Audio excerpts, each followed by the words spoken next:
Stock markets have fallen around the world after President Trump introduced 25% tariffs from U.S. imports from Canada and Mexico. He's also doubled tariffs against China to 20%. Canada and China have hit back, imposing their own import taxes on U.S. goods and fueling fears of a global trade war. Economists say tariffs could push up prices for U.S. households. Okay, guys, so that's the news for today. Trump's tariffs went into effect, and 25% tariffs on China, 25% tariffs on Mexico, and 25% tariffs on Canada. And he also, in a midnight call, raised China by another 10%. If you don't recall, he put 10% tariffs on China last month. So anyway, this is not good for the economy. Trump ran on the economy first, not tariffs first, not sticking it to trans people. He didn't run on owning the libs. He ran on the economy, and probably the border was number two. He's been doing a lot at the border. We could have a conversation about that. The statistics don't say he's doing that much more than really Biden got done. He has, brown shirt thugs out in the streets and cities arresting legal and illegal immigrants. But that's another video. So back to the tariffs. Tariffs, once again, are a tax on the American people. When we put a tariff on a good coming in from Mexico, like most of our vegetables,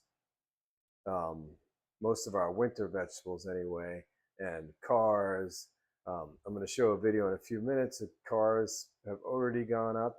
If a car was $30,000, it's going to go up to probably $35,000, something like that. So anyway, when the car chain of events, what happens with imported cars is more complicated because parts go back and forth across the border, but most of the stuff now is manufactured in Mexico, Canada, and other countries around the world for cars. But let's just use vegetables, something simple. In the winter time, most of our avocados, lemons, those type things come in from Mexico.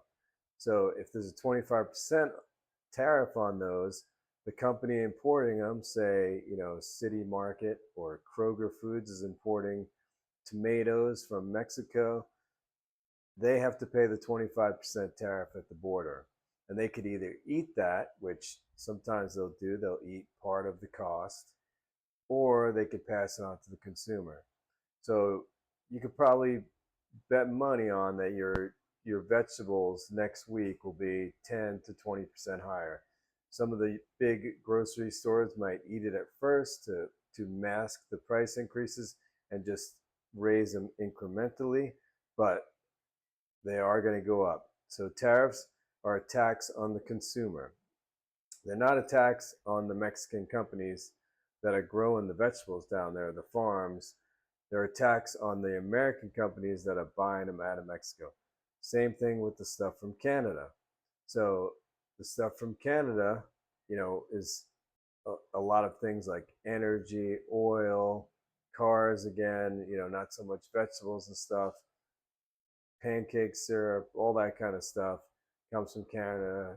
25% tariff, it's going to be, 10 to 25% more in the store. And I'm going to show you another video in a minute of Justin Trudeau talking to the public after this happened. But, they put in retaliatory tariffs, which makes stuff even more expensive. And one of the things they put retaliatory tariffs on was eggs. Not that we're exporting tons of eggs right now because we don't have them, but somehow I think that tariffs on eggs, either way, are going to make the price of eggs go up even more than they already are. Okay, so let's get into it. Let's watch some of those videos. Like, subscribe, follow me if you like my stuff. My channel's been growing, it's nice. One of the things I do is I gather this information and put it in one place so you can find it right here at the Spin Cycle. States launched a trade war against Canada, their closest partner and ally, their closest friend. At the same time, they're talking about working positively with Russia, appeasing Vladimir Putin, a lying, murderous dictator. Make that make sense. Okay, sorry to interrupt, but you guys know there is the theory out there, and if you want to see more of that theory, watch this video here that I'm going to link. You know, there was a big article written a few weeks ago, I can't remember what, in Reuters or the Atlantic or something, and it interviews this guy, Musiev, I think his name is, who was a KGB agent back in the 80s, and he discusses how they went after capitalist businessmen then, and Trump was a prime target 40 years ago, and he has become a Russian asset. Musiev discusses how Trump became a Russian asset back in the 80s and 90s with his first wife, who was from Russia, I think, or, you know, Ukraine or somewhere around there. I think she was Russian, Ivana. You know, Donald and Eric and Ivanka's mother.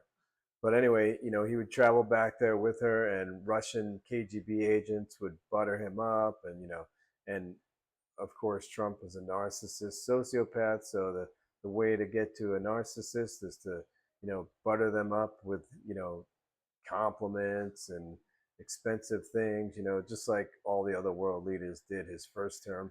When they wanted something from him, they basically, you know, buttered him up, you know, gave him lavish parades when he came and gave him awards and stuff like that. That's basically how you win Trump over. He's not that complicated. But anyway, now you see the proof is in the pudding. You see what's going on with Trump and Russia. I mean, do you think he's a Russian asset? I don't know. You guys let me know. He's siding with Russia, saying that Ukraine started the war with Russia, even though Russia invaded Ukraine over 11 years ago and then invaded them again in 2022. And Vladimir Putin is a known dictator who murders his opponents, his political opponents, and has fake elections. Yet Trump is on the side of Russia, it seems like. I don't know. You guys let me know what you think about that, but let's keep going with it. Canadians are reasonable, and we are polite. But we will not back down from a fight. Not when our country and the well-being of everyone in it is at stake. I want to speak first directly to the American people. We don't want this. We want to work with you as a friend and ally. And we don't want to see you hurt either. But your government has chosen to do this to you. Now I want to speak directly to one specific American, Donald. In the over 8 years you and I have worked together, we've done big things. We signed a historic deal that has created record jobs and growth in both of our countries. We've done big things together on the world stage, as Canada and the US have done together for decades, for generations. And now we should be working together to ensure even greater prosperity for North Americans in a very uncertain and challenging world. Now, it's not in my habit to agree with the Wall Street Journal, but Donald, they point out that even though you're a very smart guy, this is a very dumb thing to do. Okay, sorry for the audio on this next video, but I just pulled it from TikTok. But this is give you an idea of how much prices are going to go up on particular items, especially vehicles. Ground zero for the impact on the tariffs, Maria. This Dodge Ram truck, $80,000, instantly became $100,000. It's sold order for a customer. $80,000 truck.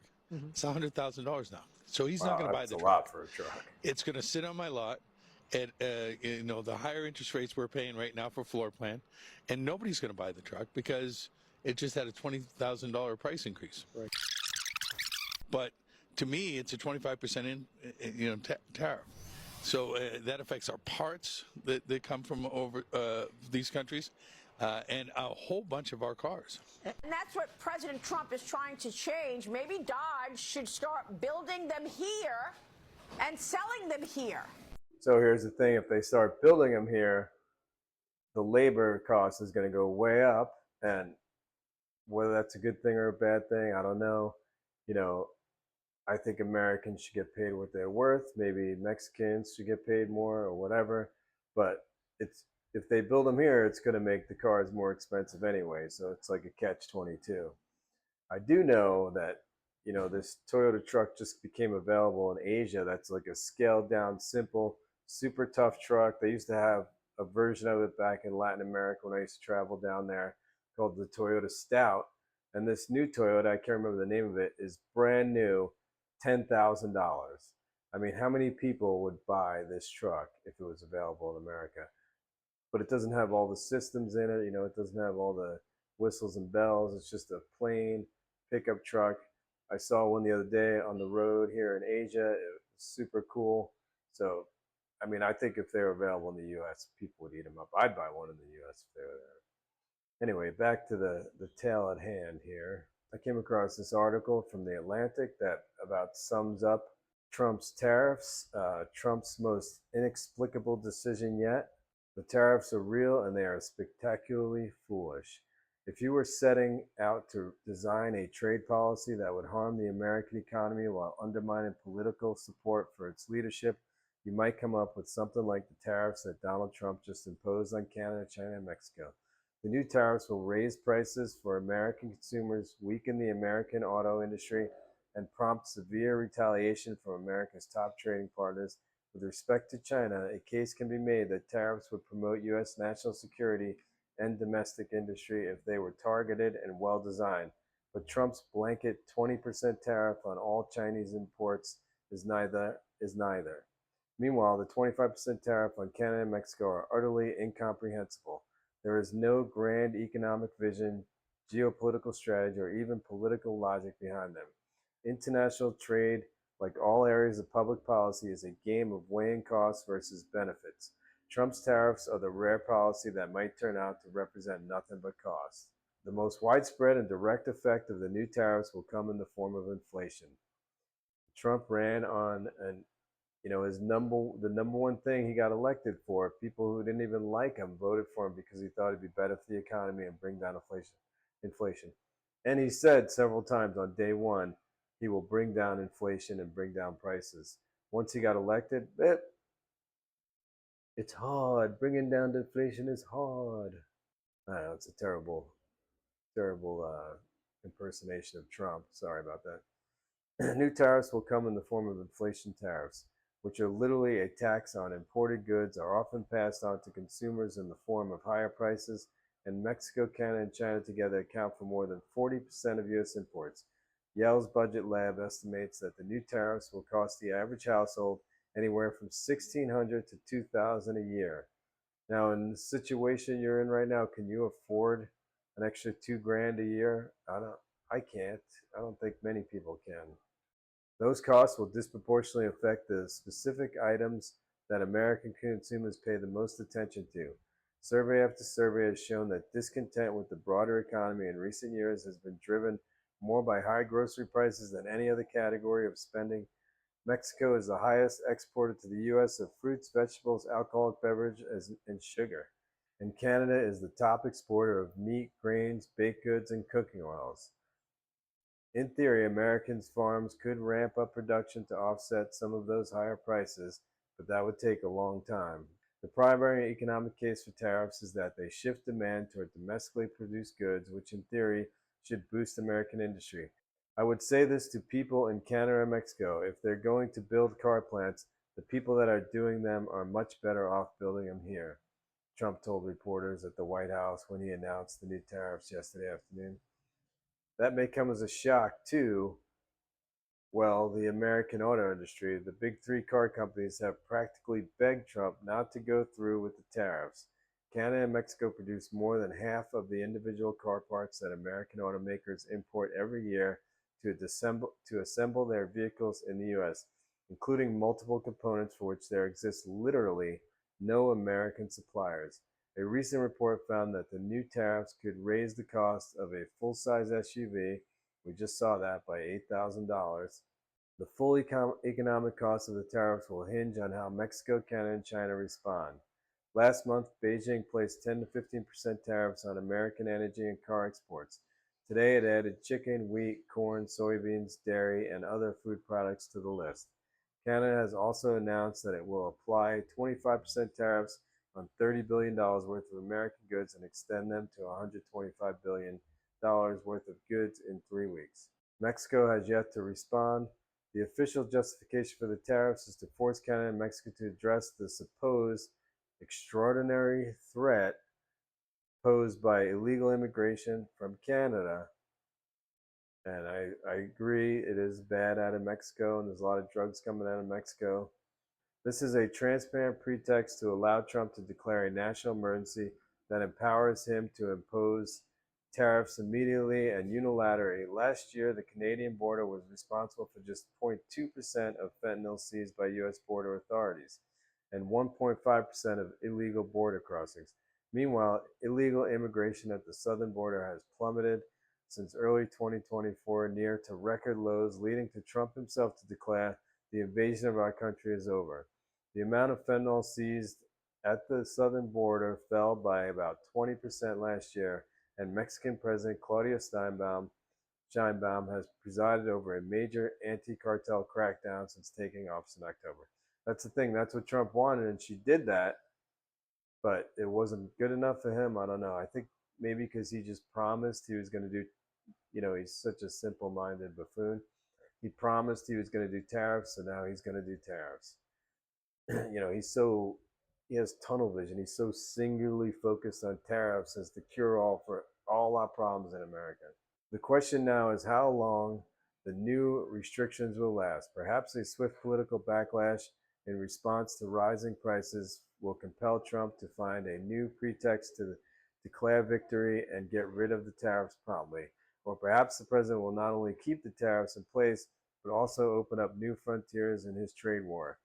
Trump has already announced plans to levy reciprocal tariffs on all countries that currently impose any kind of trade barriers on the U.S., a policy that the budget lab estimates would cost American consumers up to $3,400 a year as soon as April 2nd. Until yesterday, I would have said there's no way that would happen. Now I'm not so sure. Okay, so the tariffs are here, and we are going to pay the price. So $2,000 a year more on average for consumers. If you're buying a truck, make that $22,000. So on top of all that, Trump had his State of the Union to Congress last night, and he talked about his tax breaks, and this is a breakdown of the tax breaks. The bottom 95% is going to get a little tax break, but the top 1%, just look at it here, income $743,000 and above will see a 30% tax break. The next 4%, incomes $320,000 to $743,000 will get a 19% tax break. And then it goes on to say, if you're making under $98,000 a year, you'll get about $400 tax break. $400 for the year, where these guys in the top 1% will see about $60,000 in savings for the year. So who are the tax breaks going to? And the thing is, these guys don't need a tax break. This is millionaires and billionaires we're talking about. So it makes no sense. It's going to add $4 trillion to the debt. There's no way you could give a tax cut like this without severely cutting either entitlements, Social Security, Medicare, and Medicaid, or the defense budget. And Republicans are never going to cut the defense budget. So next thing they're coming for is your Social Security. All right, see you next time. Subscribe, like, comment. Peace.